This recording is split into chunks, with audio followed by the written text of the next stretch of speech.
জ্ঞান প্রতি সপ্তাহে প্রদান করব। হরে কৃষ্ণ। ওকে পেয়ে যাবেন যখন প্রভুপাদ সমাধিস্থে অস্ত্র আসবেন। হরে কৃষ্ণ কৃষ্ণ কৃষ্ণ হরে হরে, হরে রাম রাম রাম হরে হরে।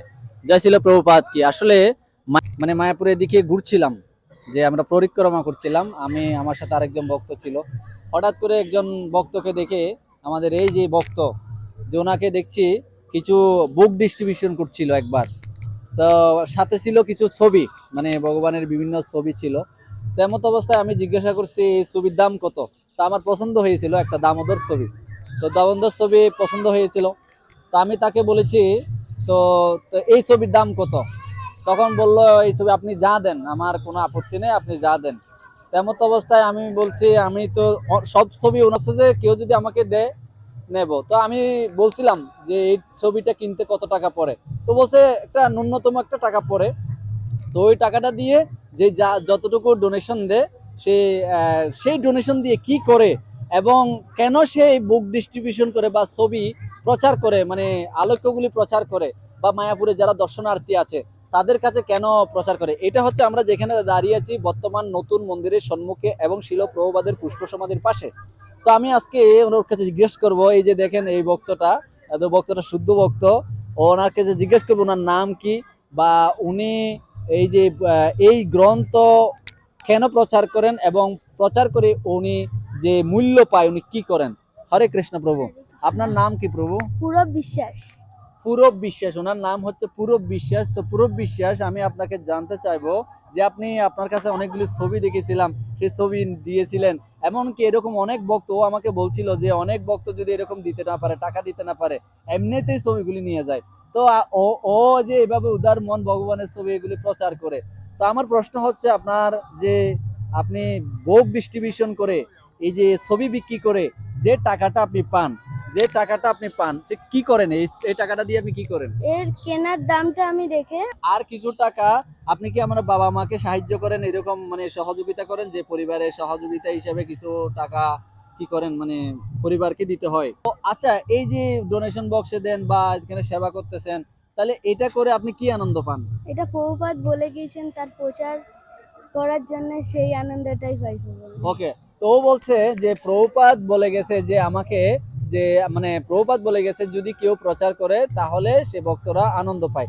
তাহলে এই যে আপনি বুক ডিস্ট্রিবিউশন, আপনার পড়ালেখার ব্যাঘাত ঘটে না? না, আমি যে টাইমটা আমার সময় থাকে সেই টাইমটাই আমি প্রচার করতে আসি।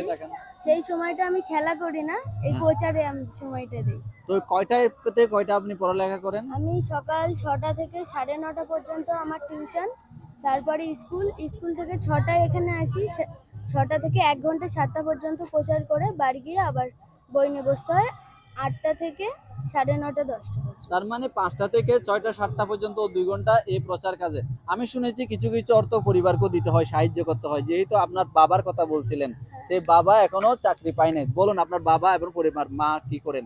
মা দুটো বাড়িতে সেবা করেন, একটা 8টা মানে সরি 6টা থেকে 8টা পর্যন্ত। অর্থাৎ ওর মা হচ্ছে ভক্তদের কিছু পরিচর্যা করেন, অর্থাৎ সেবা করেন, এবং যে সেই পরিবার থেকে কিছু অর্থ উপার্জন হয়। আপনার বাবা কি করেন? আমার বাবা আমাদের আদিবাড়ির ওখানে সেলুন ছিল, এখানে এখনো বর্তমানে সেলুন পাইনি। তোর বাবা সেলুনের কাজ করে, এখনো কোনো সেলুনের কাজ পায় নাই, সেই সুবাদে ওর মা যে ইনকাম করে সেটা দিয়ে চলে, পাশাপাশি এখান থেকে কিছু অর্থ ওর পরিবারকে দিতে হয়, যেটা ও ও সৎভাবে যে কিছু টাকা কালেকশন করে, সেটা সৎভাবে, মানে কি অনেক সময় কেউ 5 টাকা দেয়, অনেক টাকাও দেয় না, তেমত অবস্থায় ওই টাকা দিয়ে কিছু ডোনেশন বক্সে দেয়, মন্দিরে দেয়, এবং কিছু পরিবারকেও সাহায্য করে। এই যে ছোটবেলায় আপনারা প্রশ্ন করতে পারেন, ছোটবেলায় ওর কি পড়ালেখার ব্যাঘাত করছে না? না, পড়ালেখার ব্যাঘাত করছে। কি করবেন, মায়াপুরে যেহেতু ভক্তরা আসে, তো ভক্তরা কিছু না কিছু করতে হবে, এমত অবস্থায় সে তার মা বাবাকে সাহায্য করছে এতটুকু বয়সে। তো এটা হচ্ছে একটা গুরুত্বপূর্ণ বিষয়, যে আমরা আমাদের পিতামাতাকেও এইভাবে সাহায্য করতে পারে। যেহেতু ভক্তি জীবনে এসেছেন, সে কিন্তু অন্য কোনো কিছু বিক্রি করছে না, কোনো খারাপ কাজ করছে না, বুক ডিস্ট্রিবিউশন করছে। শ্রীমদ ভগবত গীতা 18 অধ্যায় 68 এবং 69 নম্বর শ্লোকে বলছেন, ভগবানের এই দিব্য বাণী যদি কেউ প্রচার করেন, তার থেকে প্রিয় কেউ নেই এবং হবে না। তেমত অবস্থায় এই ভক্ত যেহেতু, আচ্ছা আপনি গীতার শ্লোক মানে কোন শ্লোক পারেন বলেন।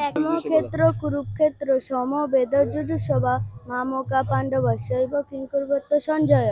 তো উনি একটা শ্লোক বলেছেন, প্রথম অধ্যায়ের প্রথম নম্বর শ্লোকটা বলেছেন। তো এই যে শ্লোক বলেছেন, তো আমি চাই যেহেতু উনি 2 ঘন্টা এখানে সময় কাটায়, তার মধ্যে 10 মিনিট 15 মিনিট বা সপ্তাহে কোনো একটা দিন আমি দায়িত্ব নিয়ে ওনাকে পারমার্থিক জ্ঞান প্রদান করব, চেষ্টা করব। এরকম আরো 2-4 জন আছে, তাদেরকে আমি চেষ্টা করব প্রতি সপ্তাহে একদিন করে ক্লাস দেওয়ার জন্য। এবং গীতার বাণী যেহেতু তার হৃদয়ে, তার মধ্যে একটা গুণ আছে, সেটা হচ্ছে প্রচার করার সময়, প্রচার করার জন্য তার যে যে গুণ, তার প্রচারের যে জ্ঞান যাতে আরো প্রবাহমান হয়, তাই আমি তাকে কিছু জ্ঞান, আমি যতটুকু জানি আমি তাকে কিছু জ্ঞান প্রতি সপ্তাহে প্রদান করব। হরে কৃষ্ণ। ধন্যবাদ আপনাকে, আপনার এই যে বুক ডিস্ট্রিবিউশন করছেন এবং প্রভুপাদকে সন্তুষ্ট করার লক্ষ্যে।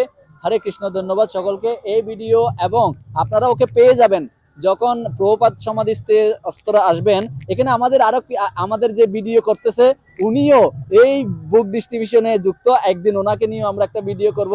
তো এরকম কিছু কিছু বাচ্চারা এখানে আমাদের বুক ডিস্ট্রিবিউশন করে এবং গ্রন্থ প্রচার করে, ছবি ভগবানের আলোক্য প্রচার করে।